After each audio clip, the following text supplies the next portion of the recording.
right, we're here for Serial Killers Day Dose. All right, so little introduction there. The Michael Myers Halloween theme, which I just think it's genius music composition for such an iconic movie. So good. But at any rate, as I left off on yesterday's video, I did end up, I'm filming this on the same day.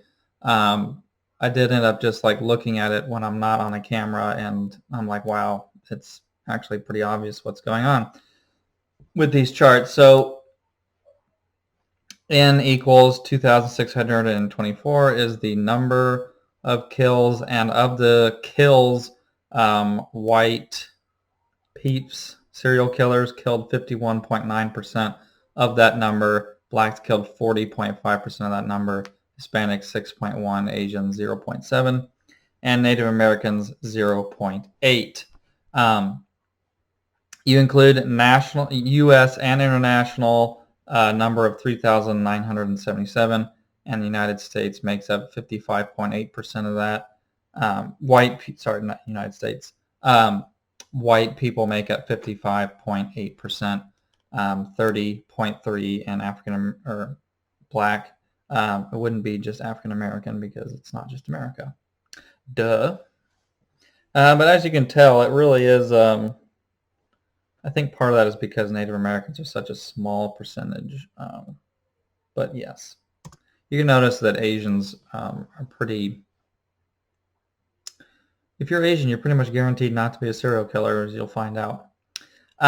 So we have racial changes across time in the U.S. So in the 1930s up to the 1980s, the majority of serial killers were white. And that makes sense because there's a lot more white people in the United States, even today. And then you start to see a switch to the African American population in the 1990s up till today, where the role kind of switches and the African American population contributes to most of the serial killers in the United States. And a lot of that has to deal with gangs. All right, so in the 1980s, 1970s, before the 1980s, the modern concept of a gang was not as, I want to say, mainstream, but it is kind of mainstream to an extent. Rap culture, people wearing baggy jeans. It has sunk into pop culture quite a bit, even if some people don't want to admit it. But as gang culture has become more of a thing, because it wasn't really it just wasn't in the 1980s, not the way that it is today in the African American community. You might have organized crime sort of stuff, but that's very different from what modern gang violence is like. So in the 1990s to the current 2000s, you see the switch between Caucasian to African American in the United States, because these numbers are not explicit to any given year necessarily. Yeah. So interesting stuff. Asians made 0% for a pretty significant amount of time, right? And here we have the numbers over here on the right. Racial changes across time, U.S. serial killers, individual versus team. And you'll notice that the numbers change a little bit because, again, a lot of the African American community violence has to deal with gang serial killings because, again, looking at what defines a serial killer, somebody in a Chicago gang could very easily classify to be a serial killer because they've killed more than 2 people. It's been in more than one location, and it's been over more than one just single time period, like one day. It's frequent.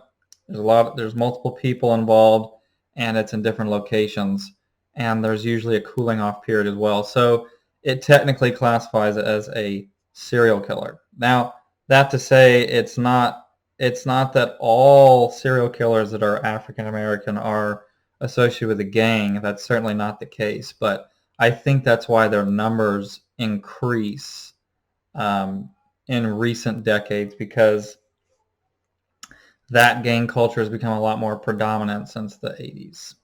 Not during the 80s, but post 19, really in the 1990s though. Post 1990s. So does including gangs skew the results? To a certain extent, yes. White people still have the predominant number of serial killing for the 80s, and before.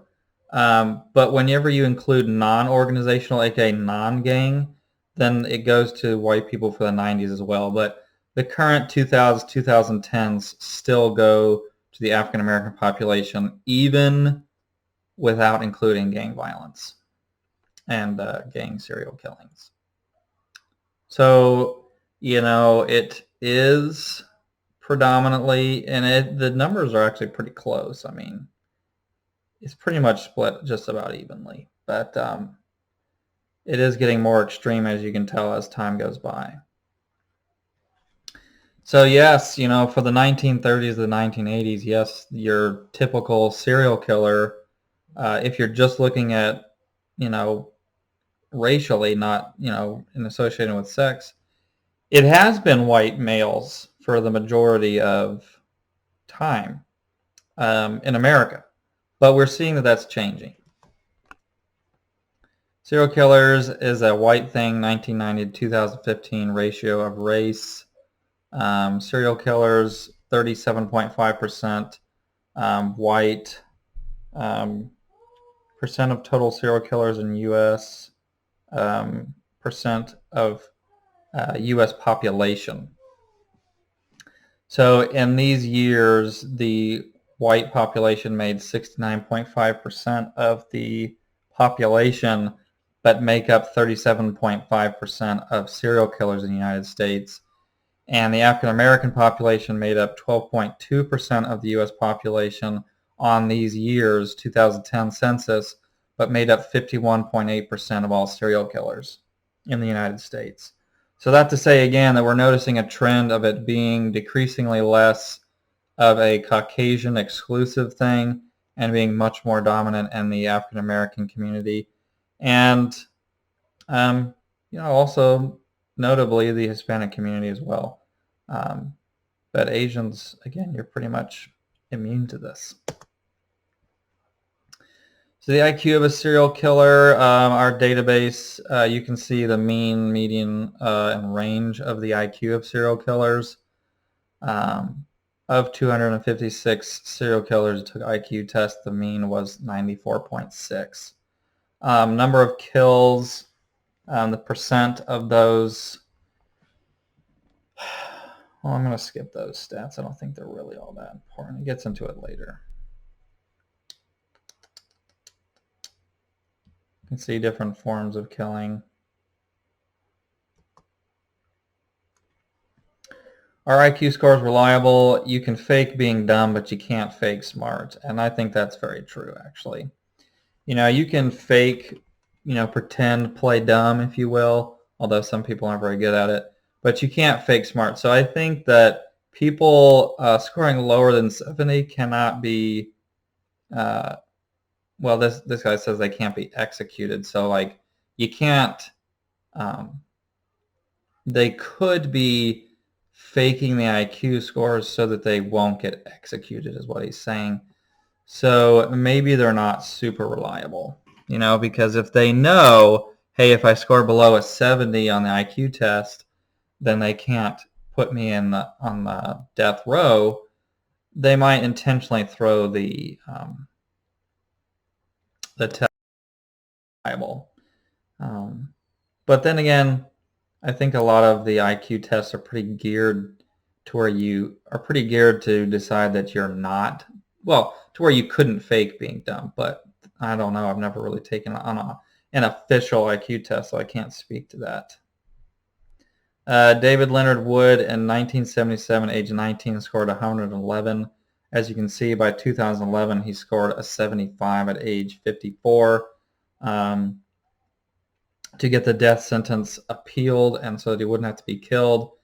And so they thought he was faking it, which is kind of the point that this guy's making, that maybe they're faking it. Family comparison, serial killers, U.S. population. Those that grow up with their birth parents, serial killers, well, 87.4% of United States, according to the 2008 census, or 2000 census, 87.4% of the population grows up with their birth parents, 2.2 are adopted, 8.3 are staying with a relative that are not their biological parents, and 4% are in foster, and we don't have data on orphanage and abandoned for U.S. population. But, all right, you can see that the dramatic number of people that are serial killers are from the people that grow up with their biological parents. That's not to say that, you know, if you grow up with your biological parents, that you're statistically more likely to be a serial killer. What it means, you have to look at the percentage here. They make up 87.4% of the population, right? It would make sense that they would make more percent of the serial killers in the United States, whereas adopted kids make up 2.2% of the population and 5.2% of serial killers. Those are low numbers, but for only 2.2% of the population, that's a pretty high number, right? With these other numbers, the population number is always bigger than the serial killer number, right? I guess with foster home kids as well. So these are things to take into consideration, that you can't just look at just the percent of serial killers. You have to keep in mind the ratio that's being involved here, kind of like what we did with the right here, you know, shoot, let me go back a little bit more. Kind of like what we did here was that the Caucasian population made 55 point, sorry, this is not the one I was looking for. Where is it? Where did it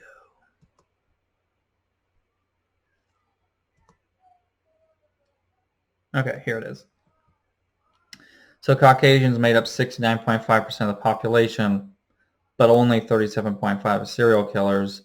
You know, statistically, you would think that, oh, there's more white people, they should make up more of the serial killers, right? So the fact that there are less African Americans, but they make up a majority of serial killers post 2000, I think that's significant. And I think, you know, that's not saying that it's a race thing, because white people, it was them for most of the United States history. And a big reason that being the predominant population. But it's definitely not a race thing. It's just an interesting trend in the statistics. This is an interesting chart. You know, it kind of puts things into perspective. So birth order comparison, the firstborn, 30 point of the 580 serial killers surveyed in this, 30.2 of the serial killers were firstborns, 33 were the middle, and 25.5 were the youngest, and 10.9 were the only child. Coincidentally, 33.3 of the U.S. presidents have been firstborns, 50 have been middleborn, and I feel like because that's a larger area, and 14.4 have been the youngest. Interesting data. Interesting data. A lot of presidents have been the middleborn, weirdly enough. The middle child. So general serial killer profile, childhood, usually have unstable home. There's absence of a loving, nurturing relationship with the parent, or really any loving, nurturing relationship, period. Physical ailments and disabilities can increase chances, head injuries. There's usually bedwetting, starting fires, or animal torture involved when they're kids. they usually do those three things. It's usually a pretty big sign that they're going to maybe be a serial killer when they're older. That doesn't mean that if your brother wets the bed that they're going to be a serial killer. That's not what I'm saying. They're just kids that grew up to be serial killers tended to wet the bed and torture animals when they were younger. Comparison of serial killers to the general population as of 2005. The effects of family child abuse, type of abuse, general population versus serial killer.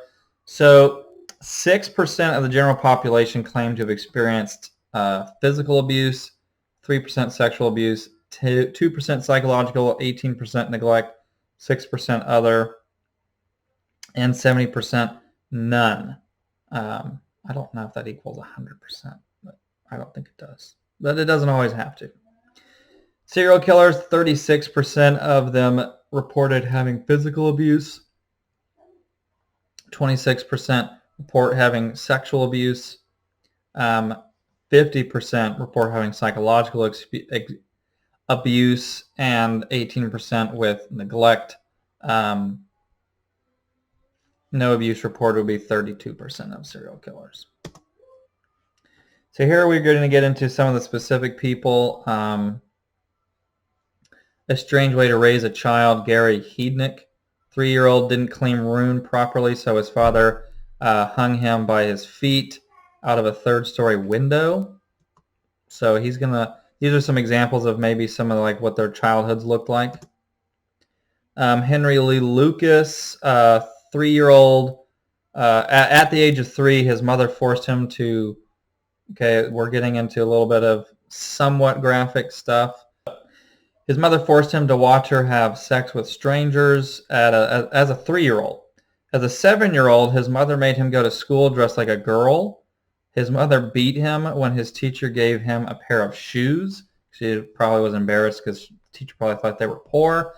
At 10 years old, the mother's lover showed him how to kill animals and how to have sex with them. So are we really surprised that he doesn't turn out super well? And you find this to be the case with the vast majority of serial killers.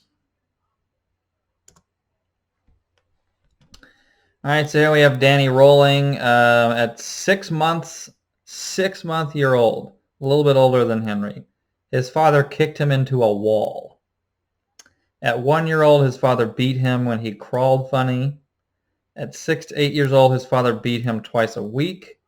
At 13 years old, his father handcuffs him to his brother, beats them, and leaves them outside.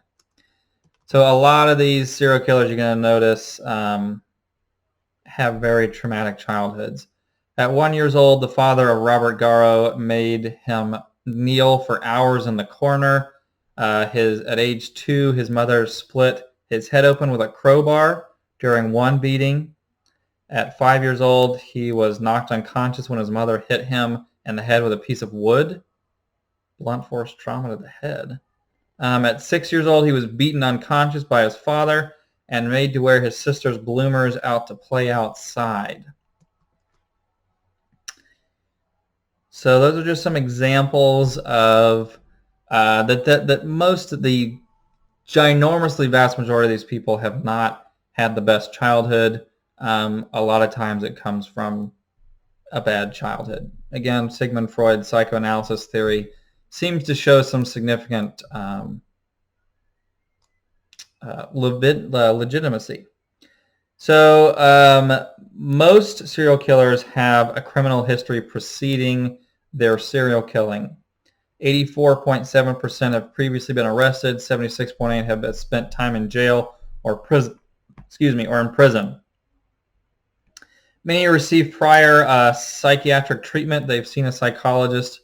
12.1% spent time in a forensic unit prior to their serial killings, and 1.8% killed prior to their serial killings. That to say, who's letting these people back out there? Come on, do your job.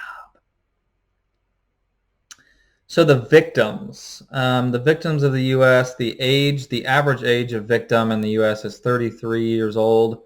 The median is 28 years old, and the mode meaning the most commonly killed would be 19. You're like, when would we ever use mean, median, and mode in actual? Here's an example of how that's useful. Now we know that the most common age that is killed is 19, but the average age is 33. That's important. Females make up 53.6% of victims. Males make 46.4%. You probably imagined it to be a lot more skewed towards females. It is not the case. Racially, white people make up 67.9% of victims of serial killers. Blacks make 25.2%, Hispanic 6.5%, and Asians 1.6%. You can see the percent of various ways. 41.8% are shot, 23.2% are strangled, bludgeoned 9.1%, 15.2% are stabbed, poisoned, axed, drowned, burned, smothered, ran over with a car, drug overdose, like you intentionally give them a drug overdose, neglect and abuse. Yeah. So victims by state, the lowest victim rates are in Minnesota, Wisconsin, Arizona, and Hawaii, and the highest victim rates are in D.C., Louisiana, Oklahoma, Oregon, and Alaska. Probably because people go to Alaska to escape. You know what I mean? I apologize if that GIF was too much for you. Categorizing the serial killer. By the way, that's just a dummy that he's throwing around. Of course, in the movie, it's supposed to be a real person, but, you know, it's just a GIF. All right, so we're going to categorize the different types of serial killers. There are several different kinds. What is wrong with me? They can have various motives, money, pleasure, a cult, to avoid arrest, hallucinations, to seek attention, lots of things. So the first type of serial killer that we have are visionaries. They are psychotic, meaning that they have usually some kind of a mental disorder, maybe paranoid schizophrenia, and they make up 1% of killers are psychotic. These are not super common serial killers. Not to say that the vast majority of people with schizophrenia are not going to hurt you. As they said in Crash Course, the number of people with schizophrenia that actually are dangerous is like less than 1%. So just because this is a group of serial killers doesn't mean that you should go treat people with schizophrenia poorly. We have Herbert Mullin, operated during the 70s, killed 13 in Santa Cruz, California. A lot of killings in California. He heard voices due to schizophrenia. Voices told him to shave his head and burn his private bits with a cigarette, and he obeyed. Voices told him to kill in order to prevent catastrophic earthquake. So, example of a man that was psychotic, that was a serial killer, because the voices in his head told him to. Joseph, I hope I'm pronouncing it right, Kallinger, operated also in the 70s, murdered 3 in New Jersey and Pennsylvania, including one of his own sons, robbed and assaulted many others. His 13-year-old son was his accomplice. Those teeth. He felt that God told him, that he was told by God through a large floating head with testicles to murder young boys and sever their genitals. And you're like, Mr. Mori, trust me, I'll let you know when it gets to the graphic stuff. Harvey Carignan, I don't know how to pronounce his name, known as the want ad killer. He'd post a wanted ad and then kill them when they come up to get the job. Operated in Seattle in the 70s, killed 3, probably more, by smashing their heads with a hammer. He believed that God told him to kill women and that God didn't tell him why he was supposed to kill women.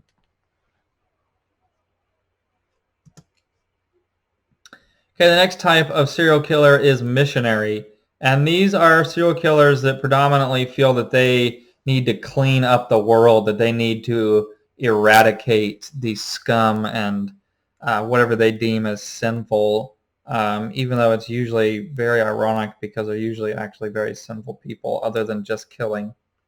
But they feel like maybe they need to clean up the world by getting rid of a certain group of people.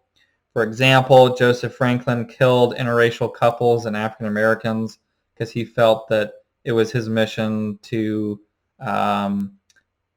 rid the world of these people that he didn't like. Wolfgang Abel killed drug addicts. Axeman of New Orleans killed 11 Italian grocers because I guess he felt that Italians were scum. So these are people that have a specific group that they want to eradicate from the world. They need to get rid of that, clean up the world, right? So missionary serial killers. We have Carol Edwards Cole, operated in the 70s up to the 1980, killed 13 women over several states, rid the world of loose women. All his victims cheated on their significant other with Cole. So how he would do it is he would seduce women to cheat on their spouses, and thus that would prove to him that they were loose women, that they deserved to die. Hedonists, next type of serial killers. These are the serial killers that kill for fun. Sometimes to be lust killers, organized, disorganized, mixed, thrill killers. They kill for the thrill of it. And gain killers, these are the ones that kill to gain money out of it through insurance claims and things like that. This was where you would include Ted Bundy, John Wayne Gacy, otherwise known as the inspiration for Pennywise, Chris Wilder, Kenneth Banshee, and Ed Kemper. Ed Kemper is probably the most disturbing of these lust killers. The organized killers. Disorganized killers would be Arthur Shawcross, Richard Chase, Jeffrey Dahmer, and Danny Rolling. A lot of very famous names in there.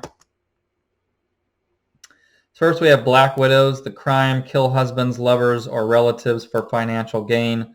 Almost always women. Almost 90% use poison to kill their victims.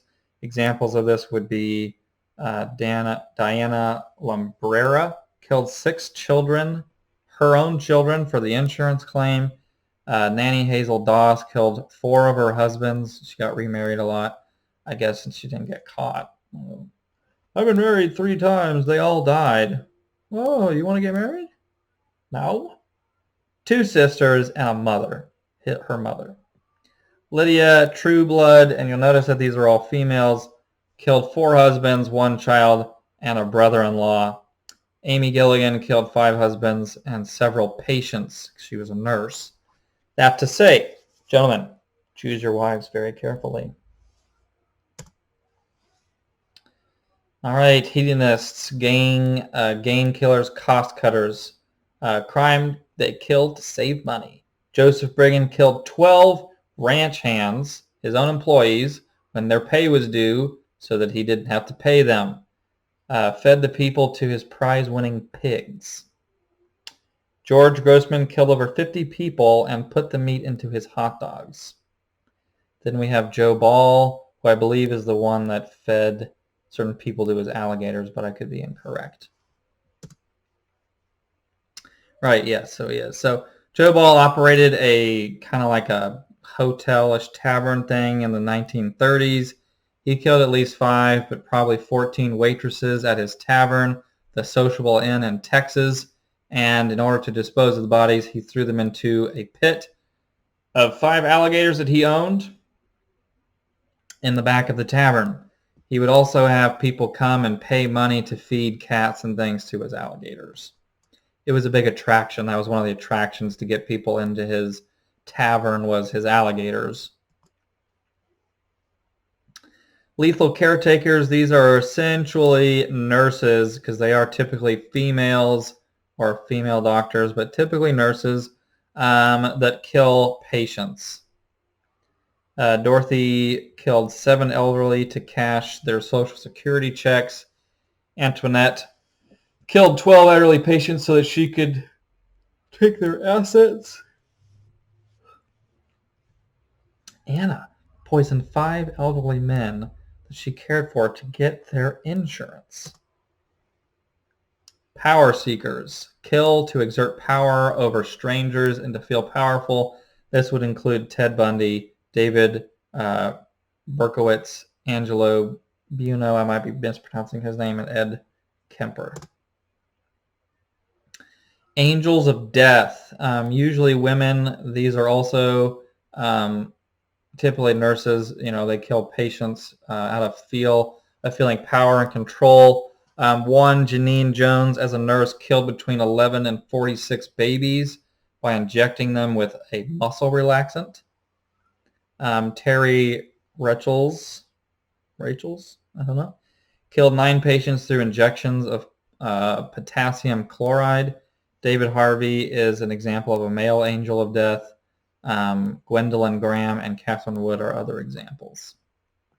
Catherine Wood, speaking of her, killed 5 patients at Alpine Manor, a nursing home.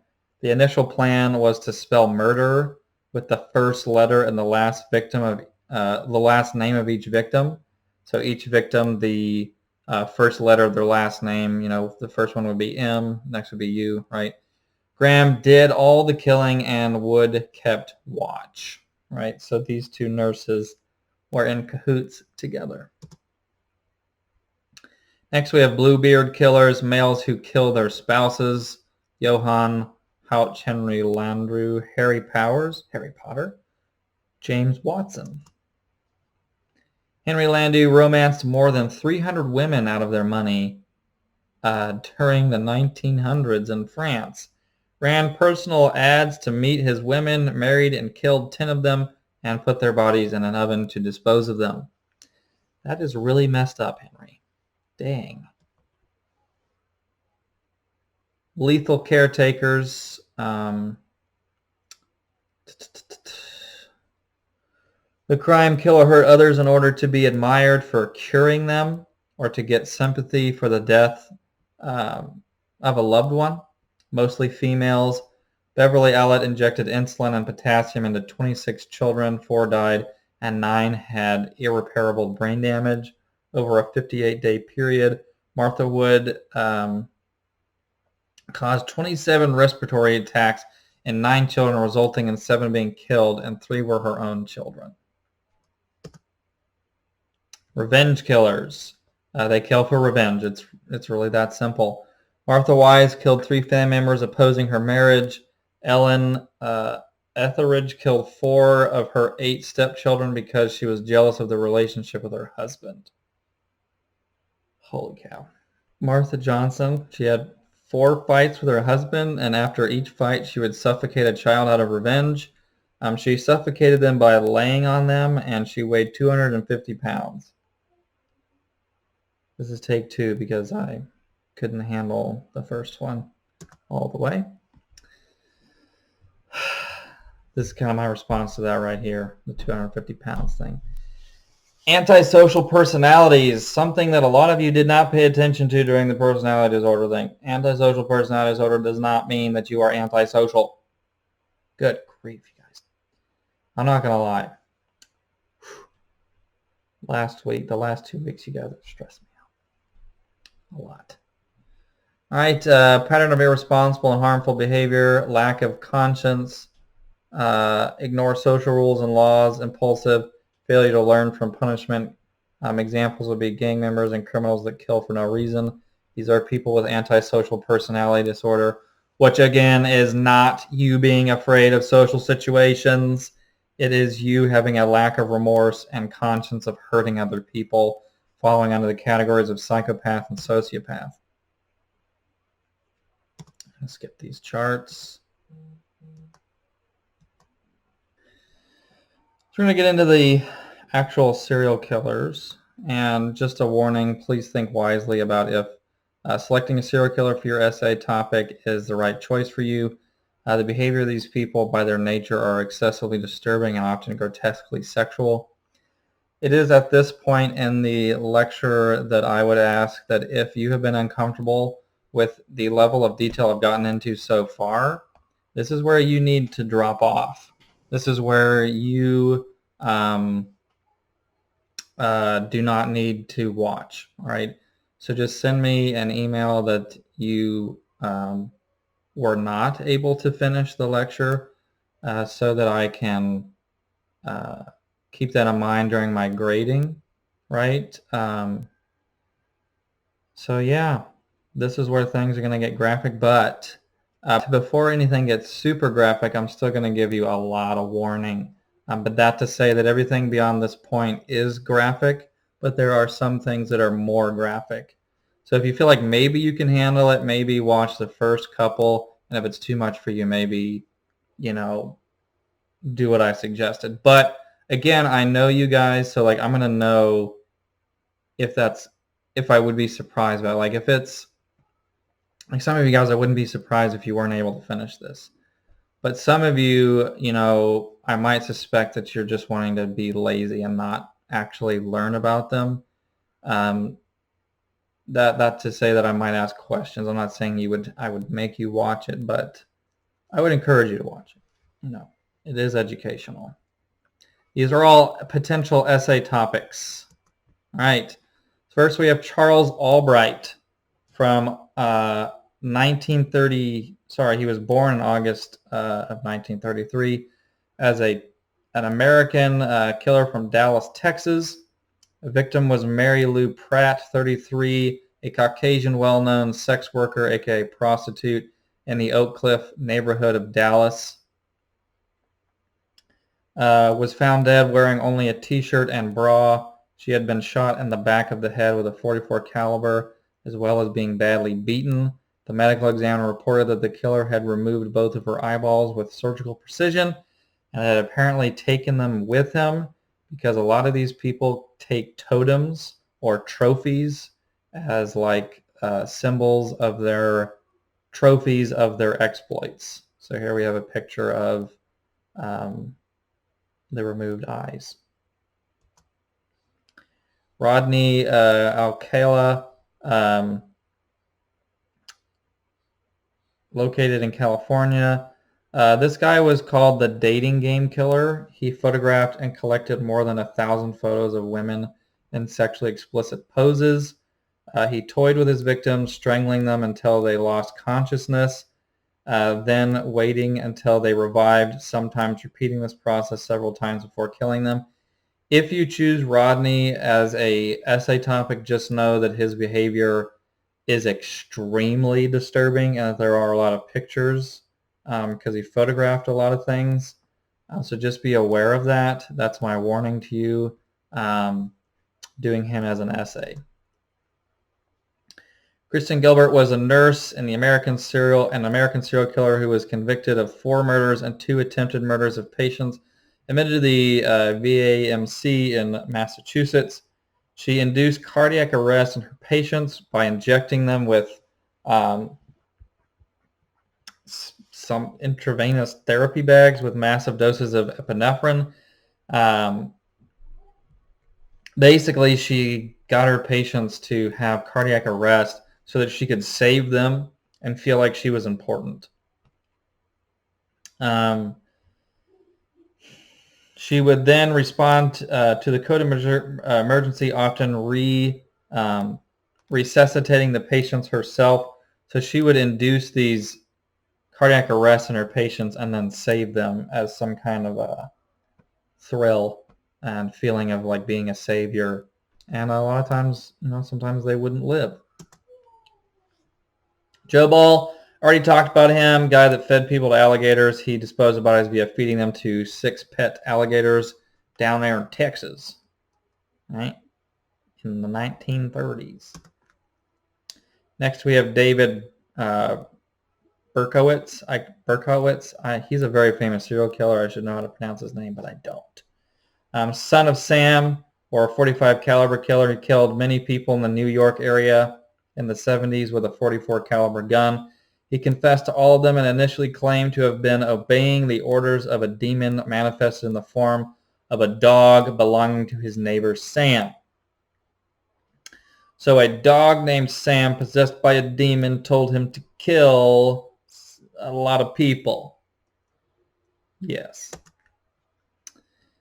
Benjamin Tony Atkins in the 1960s and 70s, also known as the Woodward Corridor Killer, was an American serial killer and rapist who murdered, tortured, and raped 11 women in Highland Park, Detroit, Michigan, during a period of time 9 months between 1991 and 1992.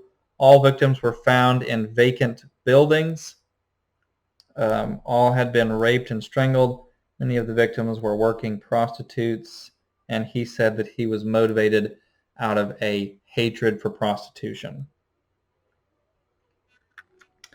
He was raped at age 10 and had witnessed his mother engaged in prostitution, and ironically, he died of HIV, aka AIDS, which he probably got from sleeping with prostitutes. All right, William Bonin, just a warning that, I don't go into depth on the things that he does in the lecture, but if you choose him as an essay topic, just a warning that he is extremely disturbing. You'll notice I have that warning on some of these people. Not to say if they do have the warning on there, it means that I found them to be very disturbing. And that you should be warned about that. If you pick them as an essay topic, just know that you're going to be reading some really messed up stuff. Committed rape, torture, and murder of a minimum of 21 boys and young men in a series of killings in 1979 and 80 in Southern California. He's also suspected of killing another 15, described by the prosecutor as the most arch-evil person that had ever existed. That's as specific as I'm going to get into his because it's very, very disturbing. Ted Bundy, very well known. Just know that his stuff is also very disturbing. There's a very good documentary on Netflix on Ted Bundy. Again, I don't recommend the movie because it's not that good, but the documentary is actually a lot better than the movie, both as an entertainment value and just quality in general and information and all that. Ted Bundy is interesting because he killed for so long, right? And he was very charming, as a lot of these people very often are very charming. People considered him in that time period to be attractive. He would get caught, then he escaped. And then he went down to Florida, killed some more people. He's a very interesting, in a morbid way, but a very interesting person. If you're interested in serial killers, I think that he's kind of a prime example, and I would watch that documentary series. It's very well done. It's very good. We know of confessed 30 homicides that he committed, but there's probably more. He was very good at it. He was very organized. And a lot of people were very shocked when they found out that he was what he was. So he's kind of a very interesting topic for sure. A lot of people write their essays on Ted Bundy, mainly because, the documentary does a lot of the work for you. Richard Angelo, an American serial killer and former nurse at Good Samaritan Hospital. He was convicted of murdering several of his patients and sentenced 50 years in prison. He was an angel of death. By the way, Ted Bundy was also executed. He got the death penalty. David Carpenter, the Trailside Killer, an American serial killer known for stalking and murdering a variety of individuals on hiking trails in state parks near San Francisco, California. He killed at least 10 individuals who attempted, with 2 attempted victims surviving. He used a gun in all but one of his killings. He used a specific type of gun. Basically, all of his killings were with a gun. This was one of the guys that we were looking at his childhood with. One by one, the hikers go down. All as David Carpenter does what he does. The Trailside Killer. All right, Juan Corona. Ooh, Corona triggered. Mexican serial killer who was convicted of the murders of 25 migrant farm workers found buried in shallow graves in peach orchards along the Feather River in California in the 70s. The exact victim total is probably going to be is probably suspected to be a lot higher than that. He was convicted of 25 counts of first-degree murder, and an appeals court overturned the conviction in 1978 on the basis of incompetent legal representation and granted him a new trial. In 1982, he was again found guilty for all 25 homicides. He served his life in prison. Jeffrey Dahmer, this is a very disturbing man. If you decide to do your project on your essay on him, just know that it's very messed up. He's also known as the Milwaukee Cannibal or the Milwaukee Monster. Was an American serial killer and sex offender who committed rape, murder, and dismemberment of 17 men and boys in 1978 to 1991. Many of his later murders involved necrophilia, cannibalism, and permanent preservation of body parts, typically all or part of the skeletons. This is about to get really graphic, so if you're uncomfortable, just mute it until I give you the thumbs up, okay? So if you don't know, necrophilia is having sex with dead bodies. Cannibalism is eating humans, your own species. So this guy would kidnap, rape, murder, mutilate little boys, and then have sex with their dead bodies. And I mean, he's one of the worst ones. So if you're going to do him on a project, just know that you're getting to some really heavy stuff.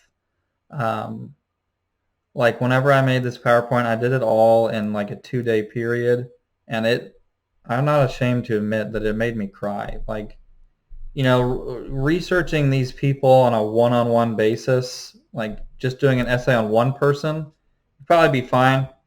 But when you're making a PowerPoint and you're spending like 8 hours just saturated in all of this, and you're seeing the pictures, and I filtered a lot of it out. I mean, it really gets to you. It's really messed up stuff. I mean, this guy is dark.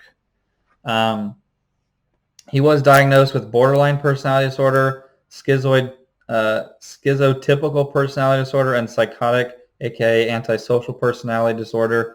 Dahmer was found to be legally sane at his trial, meaning that he knew what he was doing was wrong. He just didn't care. He was convicted of 15 of the 16 murders he had committed in Wisconsin and was sentenced to 15 years in prison. However, he is going to be beaten to death by this man here in prison. In November of 1994, he's beaten to death by Christopher Scarver, a fellow inmate at the Columbia Correction Institution. And you know what? Just between you and me, I don't blame the guy for doing it, because this man is the face of pure evil right here. Lesser knowns, Nanny Doss, Black Widow. I'll let you read through those, on your own. Just a lot of killing. Any of these people are potential essay topics if you want to do on a serial killer. You can also, again, pick a psychological disorder that we've looked at, but these are all options for serial killers. A lot of these are women killing their husbands and their children. John Wayne Gacy, he is an American serial killer who raped, tortured, and murdered at least 33 teenage boys and young women in the 70s in Cook County, which is basically Chicago. All of Gacy's known murders were committed inside his ranch house. His victims were typically induced to or brought to the address by deception, sometimes dressing like a clown to draw kids in. I think he had more than one costume though. But anyway, he would draw people in and then asphyxiate them and then strangle them, and then maybe sometimes stab them to death. He buried 26 of his victims in a crawl space of his home. 3 other victims were buried elsewhere on the property, while the bodies of at least 4 known victims were discarded in a local river. He's convicted of 33 murders and sentenced to death in the 80s for 12 of those murders. He's very much so known as the inspiration for Pennywise. Pogo the Clown was his clown name. You know, he's pretty much known for the clown persona, which he would use to lure young boys. The whole concept of a creepy clown really stems from him. Ted Kaczynski is the Unabomber. He's an American domestic terrorist. He's actually probably one of the lesser intense but more interesting serial killers.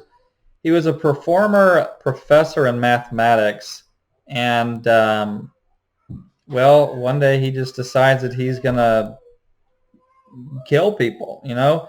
Between 1978 and 1995, he killed 3 people and injured 23 others in an attempt to start a revolution by conducting a nationwide bombing campaign targeting people involved with modern technology.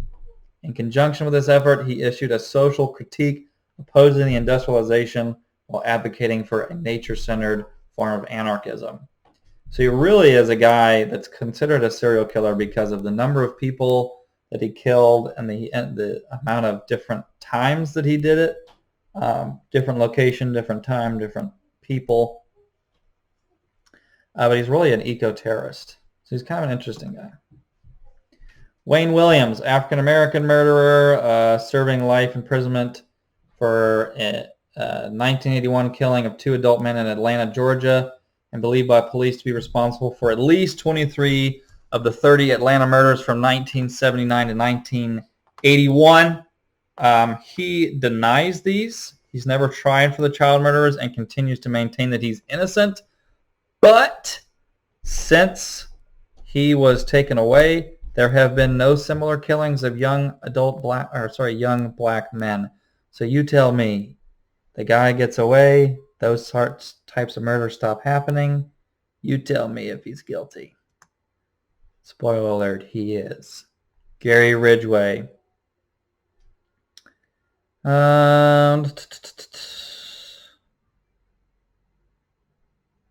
too much specific about him. All right, so now we're going to get into the really, really graphic people, okay? So the following killers are the most horrifying and disturbing on the list. Please understand the seriousness of the content and your own mental health before selecting this as an essay topic. Albert Fish, okay, extremely disturbing behavior.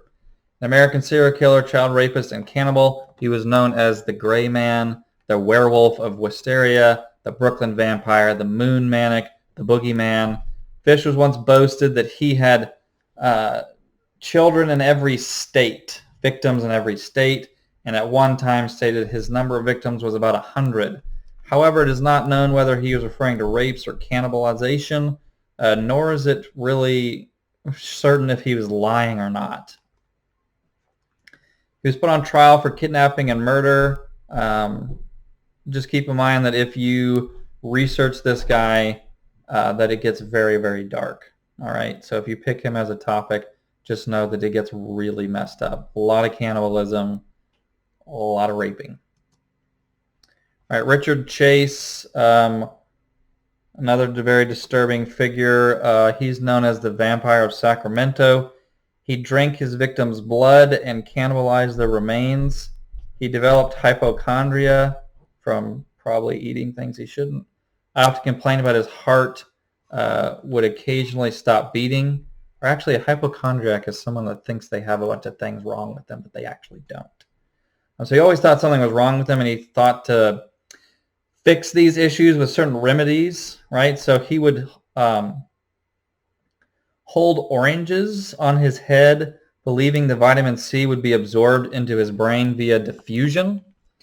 Chase also believed that his carnal bones had become separated and were moving around. Cranial bones, his skull. After leaving his mother's house, believing she was attempting to poison him, Chase rented an apartment with friends. Chase's roommates complained that he was constantly high. Chase would walk around the apartment nude, even in front of company. and the roommates, he would not move, so they moved instead. Continued, he began to capture, kill, and disembowel various animals. Disembowel would be to remove the intestines. I'll give you the thumbs up when this guy's okay. Don't read the slide if you don't want to see it either, but it's about to get really messed up.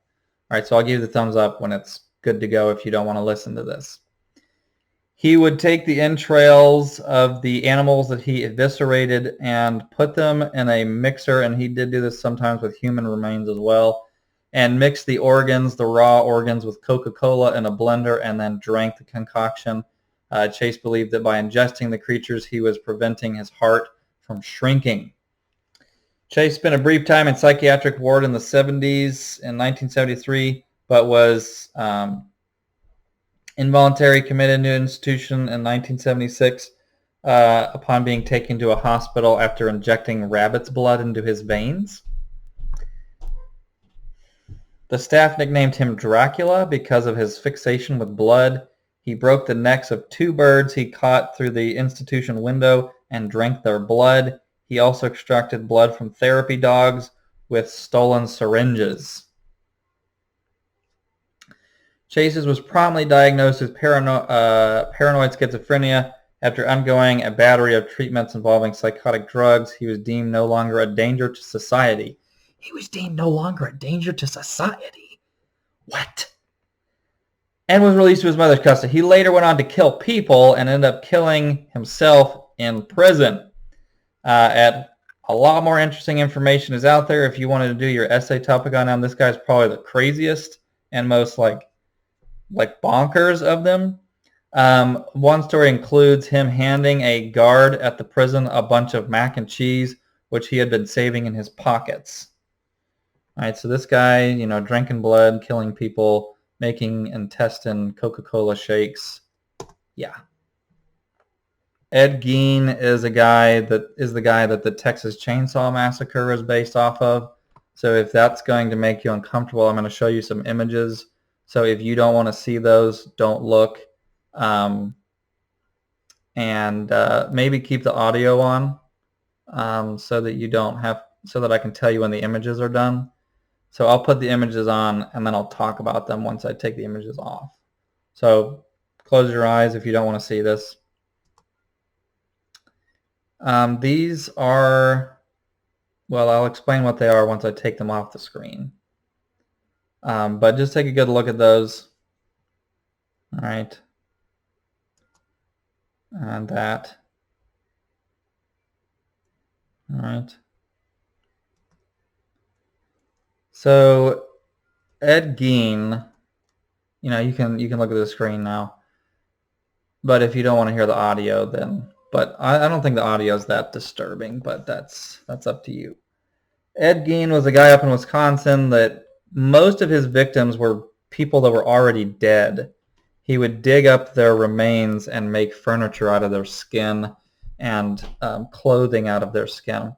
He had leggings made of human skin. He had a face mask made of leather, hence Leatherface.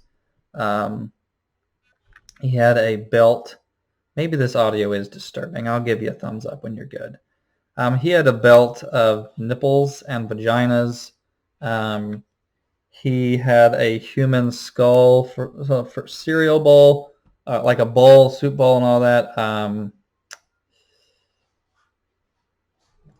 Made furniture out of, furniture coverings out of human parts, lampshades, lamps, again, a face mask. He had leggings. He had boots.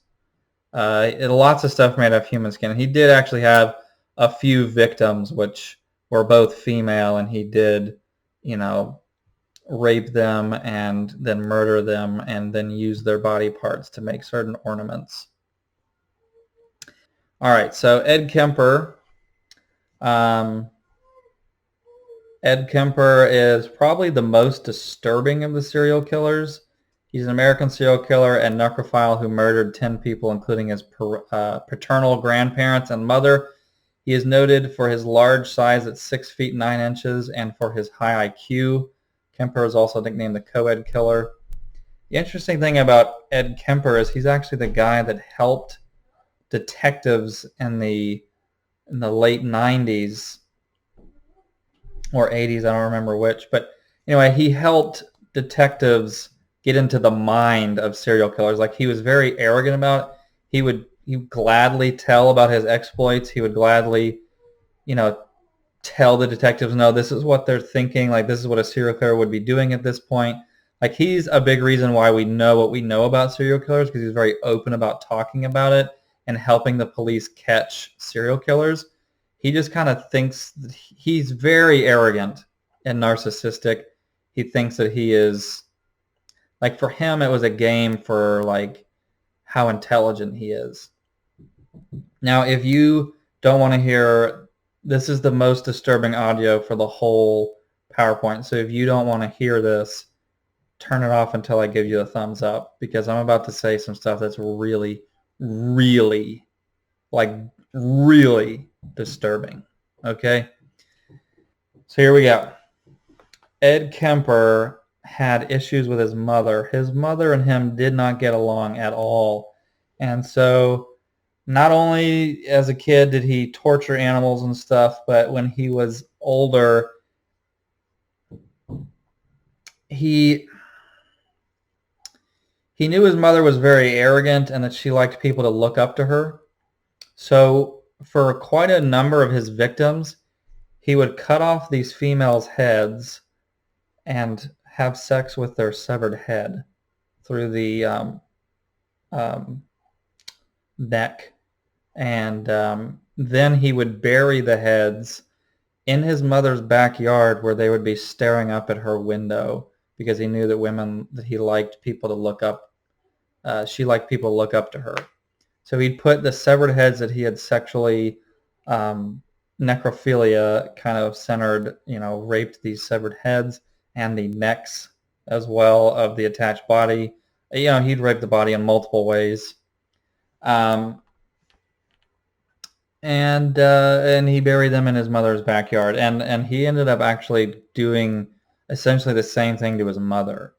He actually does end up killing her. She was very abusive to him as a kid, so he kind of gets his revenge on her. He plays darts with her severed head, and he also has sex with her severed head as well. And this is just a taste. This is a small taste of the things that he did. That's the most disturbing thing that I'm going to share with you guys. Ed Gein and Ed Kemper are probably the two most disturbing in my opinion. But yes, just know that if you do your essay on him, it's very disturbing. Just know that if you do your essay on him, it's very disturbing, and that maybe don't if you are sensitive to this stuff. And that is the end of the serial killer. That is the end of the serial killer PowerPoint. These are all essay topics. Please do the discussion questions and make sure that you are all caught up, that you're doing the Jason and the Michael Myers worksheets. Have a lovely, lovely day.